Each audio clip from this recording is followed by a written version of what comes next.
আমার ব্যাকগ্রাউন্ডের পিছনে যে ড্রাগনের চারাগুলো দেখতে পাচ্ছেন, এখানে টোটাল আমার খরচ হয় প্রায় 3000 টাকার কাছাকাছি।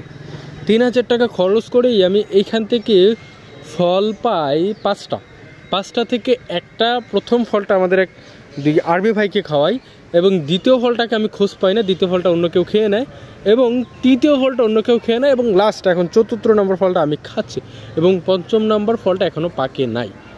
তো এই যে 3000 টাকা খরচ করলাম, 3000 টাকার বেশি খরচ হচ্ছে যে এখানে রডের কাজ চলতেছে, রডের কাজ প্রায় 3000 টাকার মতন। সর্বমোট ধরেন আমি ধরলাম 5000 টাকা খরচ হলো, এক্সট্রা ধরি নাই।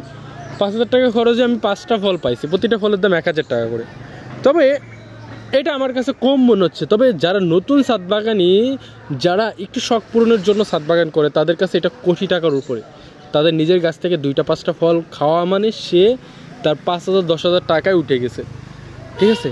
এই যে আমার এটা নিজের গাছ থেকে ফল, এটা ওইখান থেকে পেরে নিয়ে আসলাম। এটা হাইব্রিড থাইয়ের একটা ফল, ছোটো জাত, তবে এটা মিডিয়াম জাতের, তবে মেডিসিন দিইনি, কোনো কিছু দেই নাই। এইটা নিজের মতন ফুল ফুটছে, নিজেই পরিষ্কার হয়েছে, নিজেই সব কিছু পেকে গেছে। তবে স্বাদটা হবে কিন্তু অতুলনীয়। না, একটু ট্রাই করে দেখি।